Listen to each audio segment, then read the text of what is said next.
आगे जवानी के जरता दोनों गोदाम हमार बढ़ता कहिया ले आई बाई राजा मिले के मन बड़ा करता आगे जवानी के जरता दोनों गोदाम हमार बढ़ता कहिया ले आई बाई राजा मिले के मन बड़ा करता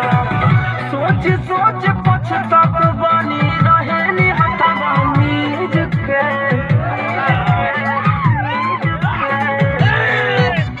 बर्फ के पानी रगड़त बानी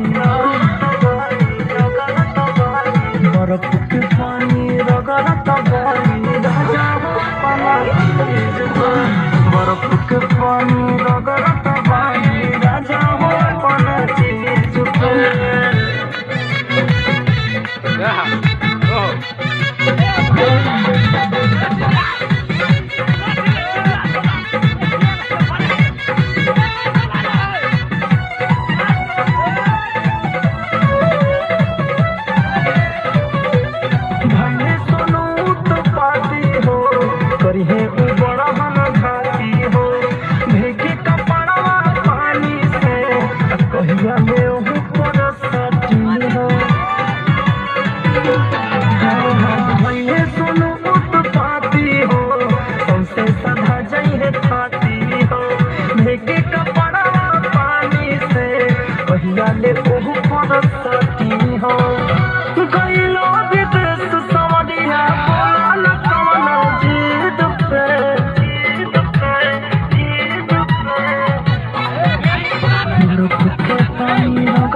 जोबन होई फ्यूज जे करबे तू यूज है चढ़ल तोर जवानी छोड़ता काहे पानी नौ की तो बनी न्यूज जदी उठी से तार नौ की तो बनी न्यूज जदी उठी से तार होई तोर दोनों इंडिकेटर होई तोर दोनों इंडिकेटर तेरे दोनों इंडिकेटर हाय रे तू इंडिकेटर